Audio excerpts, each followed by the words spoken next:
aqui no Paz e Bem. Nesse momento, nós estamos mais uma vez juntos, vamos nos ligando a Deus, essa inteligência suprema, que sempre nos permeia, pedindo que os nossos sentimentos se transformem, que nós possamos realmente construir um dia de paz e bem. Hoje nós temos aqui o Felipe Albani, mestre em linguística e membro do Sejus, e nós vamos continuar no nosso estudo do Livro dos Espíritos. Só que desta vez, no dia de hoje, nós vamos falar da encarnação dos espíritos. Então, fique conosco se você puder. Se inscreva no canal, clique no sininho para receber as atualizações. E nós vamos hoje falar do objetivo da encarnação, da alma e do materialismo. Antes de mais nada, nós vamos começar com um trecho de O Reino. O Reino é uma obra que nós vamos estudar em profundidade depois no canal do Sejus. Mas nesse trecho que nós escolhemos, Herculano Pires escreve assim: pensais que Deus é Deus de pobres e esfarrapados, assim como as escrituras nos dizem que ele não é Deus de mortos, mas de vivos, também nos mostram que ele é Deus de ricos e não de mendigos.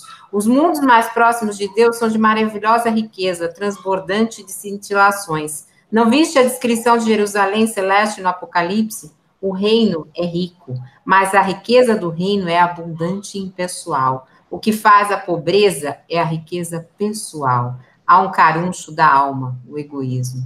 Mais do que nunca, falar de encarnação é falar dessa riqueza da alma. E hoje nós vamos receber aqui o Felipe. Muito bom dia, Felipe. E nós já vamos começar perguntando para você qual é o objetivo da encarnação dos espíritos.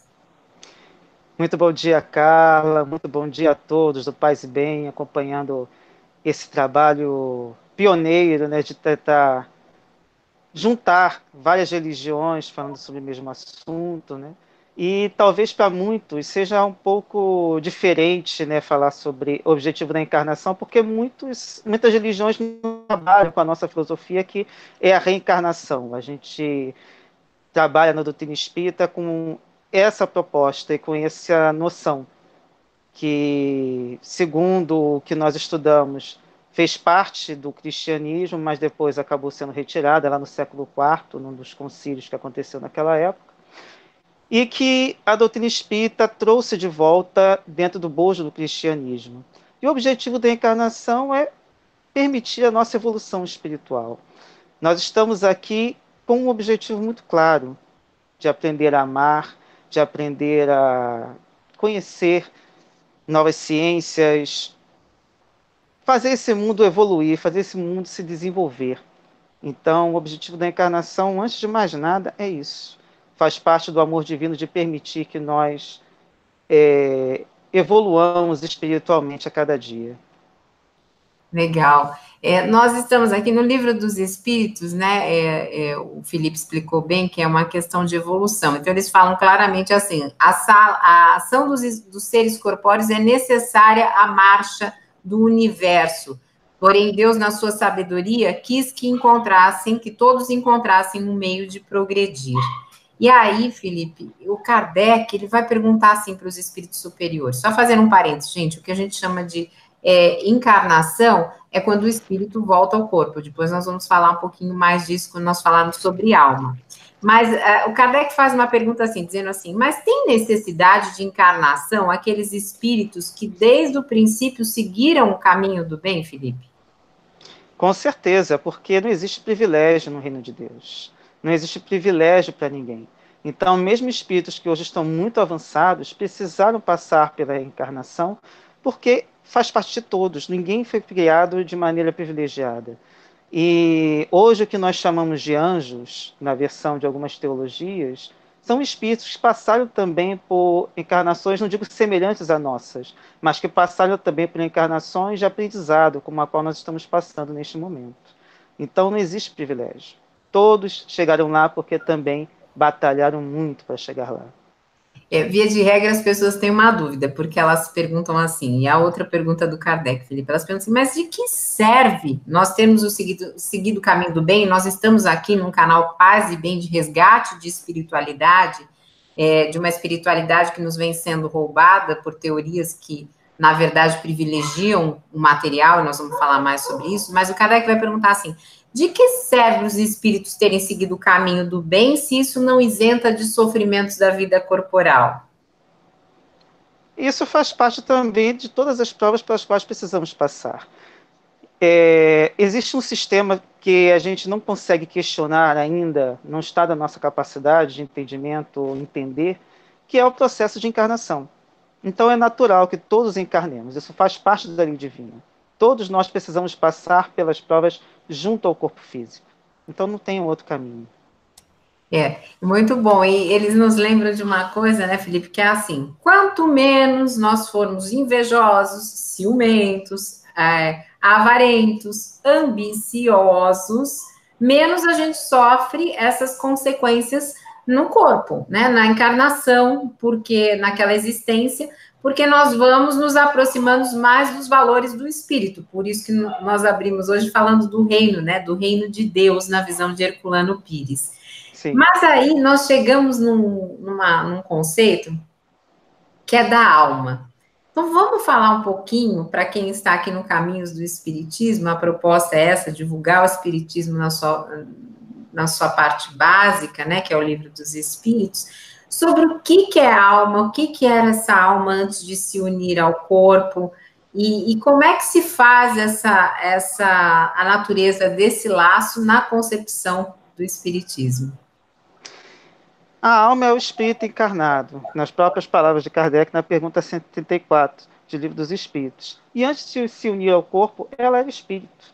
Então, Kardec até faz uma analogia tentando separar a alma como espírito encarnado e fora do corpo espírito. Mas na prática, somos todos espíritos, independentemente de estar encarnados ou não.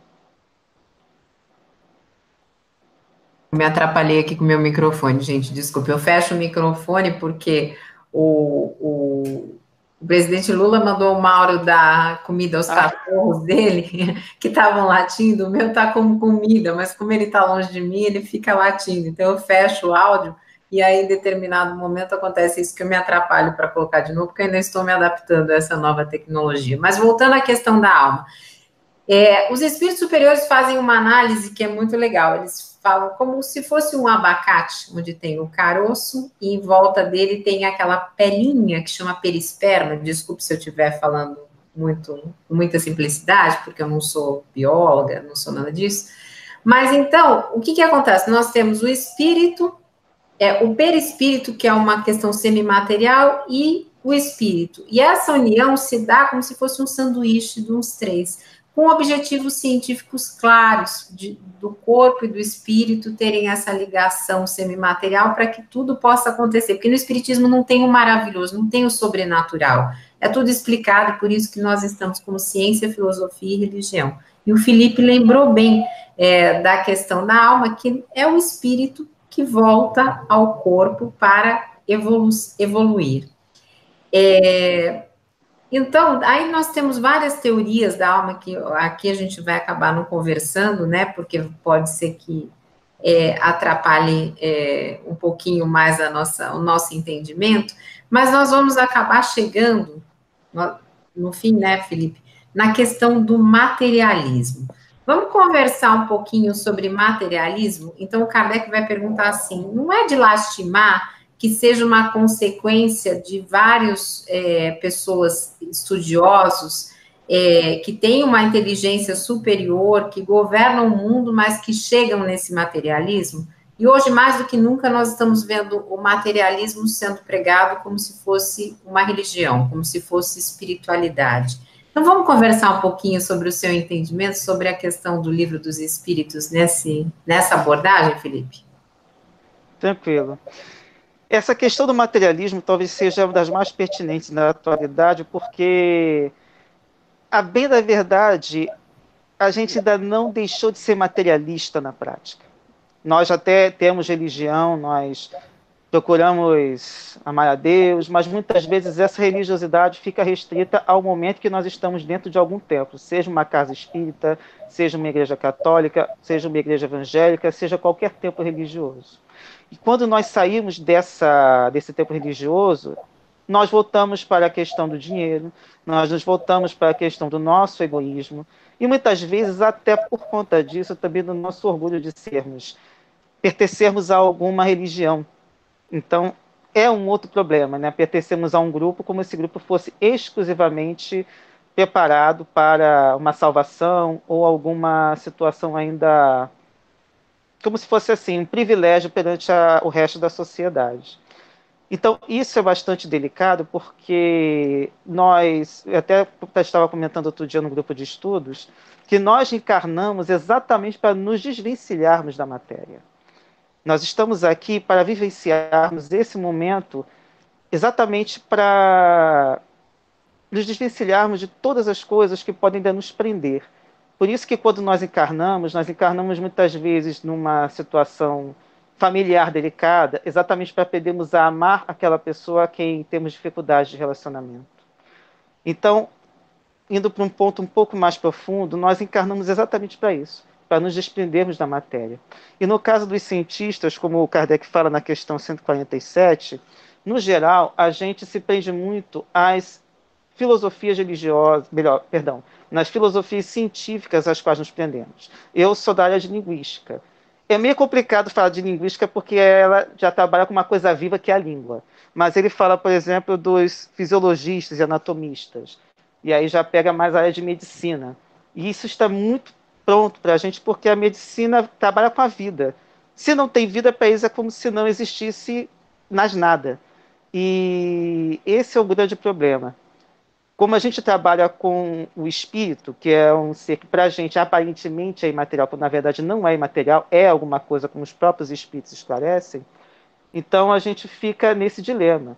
Mas se a gente for parar para pensar que nós não vemos o ar e a gente respira, então nós estamos trabalhando com alguma coisa que não está dentro da nossa capacidade de entendimento cotidiano. A gente precisa respirar para perceber o ar. Da mesma forma a água, que a gente também, se não pensarmos gelo e água, temos também o estado gasoso, que quando se condensa lá na atmosfera vem como chuva. Então nós trabalhamos com coisas que não são palpáveis. Da mesma forma que o cientista acaba trabalhando com o que é palpável, nós precisamos muitas vezes abstrair, procurar entender que existe algo além da matéria. A gente vai chegar lá, mas vai demorar um pouquinho. Então, nós gostaríamos de citar, né, o Felipe está dizendo aí de não palpável, mas Ian Stevenson, não sei se fala Stevenson ou Stevenson, o nome dele, no inglês seria Stevenson, foi um psiquiatra que trabalhou muito tempo com experiências reencarnatórias. Ele não era espírita, mas ele analisou 2.600 casos e os catalogou numa época em que nem existia a internet. Então, por exemplo, isso vocês podem acompanhar, inclusive, no Google. Existia uma criança na Índia que tinha marcas reencarnatórias, por exemplo, na barriga, de um ferimento, e estudando essa criança, ela se lembrava de vida pregressa de uma outra pessoa, e quando eles iam pesquisar em uma cidade dos Estados Unidos, por exemplo, eles reparavam que a criança sabia daquela pessoa sem ter tido nenhum contato, e que o gênero de morte tinha deixado algum tipo de cicatriz ou de marca igual a da criança. E assim são 2.600 casos, provando não, né? Porque para o cético muitas vezes a gente não prova, mas atestando evidências pela parte da ciência da reencarnação. Então, muito, quando nós falamos em reencarnação, e nós devemos lembrar também que a União Soviética tem vários estudos nesse campo da reencarnação. Então, falar de alma parece que ainda é algo muito não palpável, mas a cada dia que passa, que nós vamos sendo menos materiais, nós estamos nos aproximando disso um pouco mais. Então, no dia de hoje, por que parece, Felipe, veja se você concorda, por que nos parece importante nós falarmos de alma? E o Felipe trouxe um ponto importante que eu queria que ele falasse um pouquinho mais, da família. Porque quando nós entendemos as nossas diferenças familiares, de valores, e vamos nos entendendo numa grande família universal humana, nós começamos a ficar mais próximos desse reino de Deus. Então, eu queria que você falasse um pouquinho, você falou das provas que as pessoas muitas vezes passam dentro da própria família, agora existem espíritos que também vêm em famílias simpáticas, mas Vamos falar um pouquinho sobre essa dinâmica de reencarnação em famílias, que muita gente quer vender a família ideal no dia de hoje, perfeita, né? Como nós estamos vendo em várias esferas, inclusive desse atual governo. Vamos conversar um pouquinho sobre isso, Felipe, para encerrar, e depois eu vou pedir suas considerações finais. Essa questão familiar é bastante interessante porque nós estamos vivendo uma fase, né, que nós espíritas chamamos de transição planetária, em que nós estamos passando por uns testes, né, esses testezinhos de valores. E esses testes de valores são exatamente tudo aquilo que estava escondido, que vem à tona, para que nós percebamos que o mundo não é aquela coisa, como se diz, um comercial de manteiga, né, como a gente costumava falar, né? Não é esse mundo maravilhoso. E essa questão familiar é bastante importante porque todos nós encarnamos em famílias. Por mais que muitas vezes as famílias não sejam como muitas religiões pregam, algumas pessoas tentam empurrar uma ideia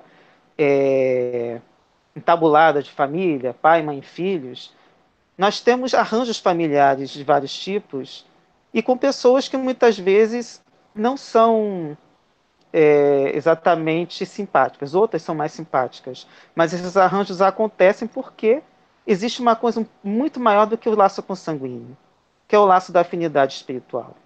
E no Evangelho segundo o Espiritismo existe toda uma explicação de Kardec com relação a isso, inclusive baseado em Jesus. Jesus falando exatamente sobre essa questão da parentela corporal e da parentela espiritual. Infelizmente agora não vou me lembrar o capítulo, mas de qualquer forma é importante quem puder ter acesso, pode até procurar na internet, você tem tanto o Livro dos Espíritos quanto o Evangelho disponíveis. Tudo isso está muito bem explicado, mostrando que existe algo muito além do laço consanguíneo.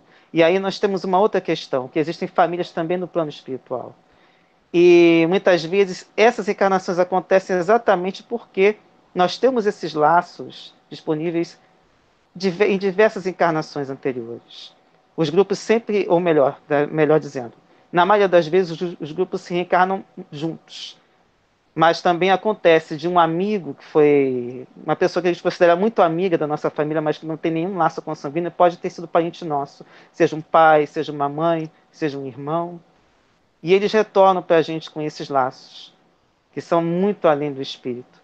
São muito além do laço de sangue, são laços do espírito. E que vão permanecer também após esse processo encarnatório pelo qual nós estamos passando.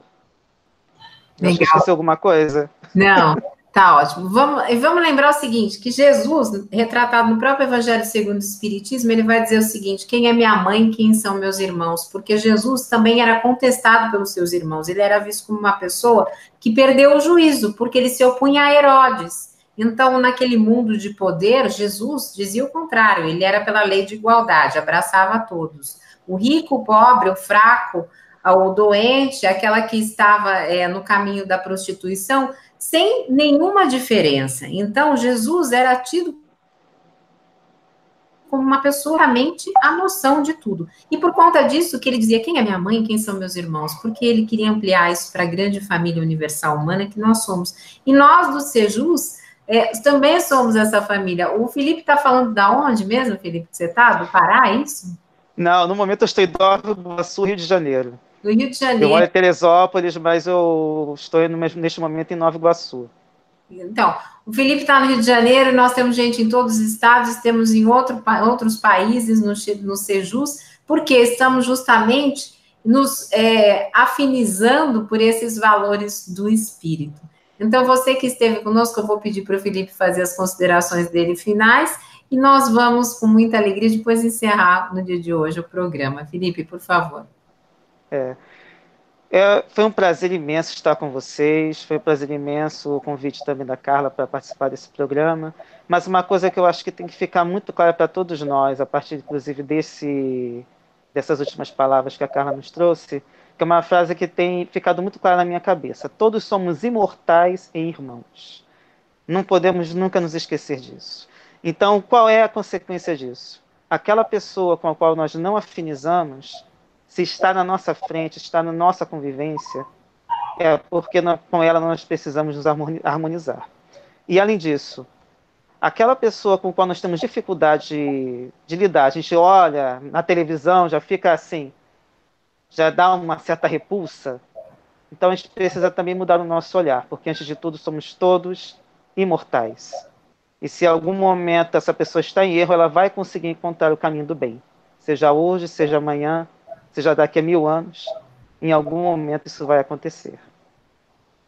Muito bem. Pedi desculpa, vocês ouviram um barulhinho aqui, era do meu celular, lembrando do programa do Paz e Bem, porque às vezes a gente pode se atrapalhar e eu esqueci de tirar o som.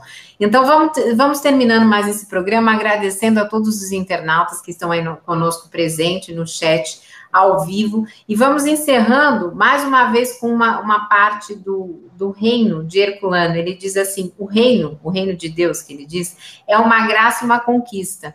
Porque a graça não é uma prenda como os da terra, temos de merecê-la e recebê-la. E como receber a graça sem a conquista das condições exigidas para merecermos? Vivem na ilusão os que se esquecem das palavras. Busca primeiro o reino de Deus e sua justiça. Por isso que nós, do Sejus, acreditamos piamente na justiça também social, fora a justiça de Deus, como uma forma de nós encontrarmos esse reino de Deus. Porque se falar de Jesus é falar de igualdade, mais do que nunca, nós precisamos de uma igualdade que dê condições mínimas para aqueles que estão encarnados de atenderem às exigências do corpo, para depois nós falarmos desse reino de Deus, dessa espiritualidade, porque com fome, com necessidades materiais, ninguém consegue pensar em outras questões. E aí o Herculano vai dizer o seguinte, que o reino foi implantado na Terra e está crescendo entre os homens. Eu tenho visto todas as falas do Mauro aqui no Paz e Bem, e o Mauro tem frisado muito isso. Gente, alegria e alegria. Que seja um dia de paz e bem. Muito obrigado por estarem conosco aqui no Caminhos do Espiritismo. Um grande beijo. Um beijo, Felipe. Obrigada. Beijos. Fique com Deus.